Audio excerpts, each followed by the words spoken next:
మండలంలోని ఆర్లపాడియ గ్రామంలో ఉన్న గిరిజన కాలనీకి పడమరగా సుమారు 3 కిలోమీటర్ల దూరంలో ఉన్న భైరవకొన కొండకు ఆనుకొని ఉన్న అడవిలో సర్వే నెంబర్ 7లో ఎర్రచందనం దొంగలు సుమారు 30 దుంగలను నరికి అక్రమ రవాణా చేయుటకు సిద్ధంగా ఉంచారన్న సమాచారం పోలీసు వారికి స్థానికులు తెలియపరచగా హుటాహుటిన పోలీసు వారు ఘటనా స్థలానికి చేరుకొని అక్కడ ఉన్న దుంగలను అక్రమంగా తరలించడానికి సిద్ధంగా ఉంచిన వాహనం Ashok Leyland AP39 VB 3450 number గల వాహనంను అదుపులోకి తీసుకోవడం జరిగింది.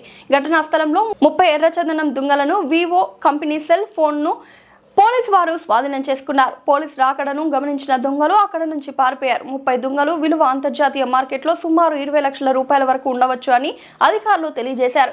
ఎర్రచందనం దుంగలను తరలించడానికి ఉపయోగించిన వాహనం విలువ సుమారు 5 లక్షల విలువ ఉంటుందని ఈ సందర్భంగా ఎస్ఐ కర్నాటి ఇంద్రసేనారెడ్డి మాట్లాడుతూ పారిపోయిన దొంగలను మరియు వారికి సహకరించిన వారిని త్వరలోనే పట్టుకోవడం జరుగుతుంది అని, అప్పటి వరకు ఎవరు కూడా అపోహలకు పోయి తప్పుడు ప్రచారాలు చేయవద్దని ఆయన అన్నారు.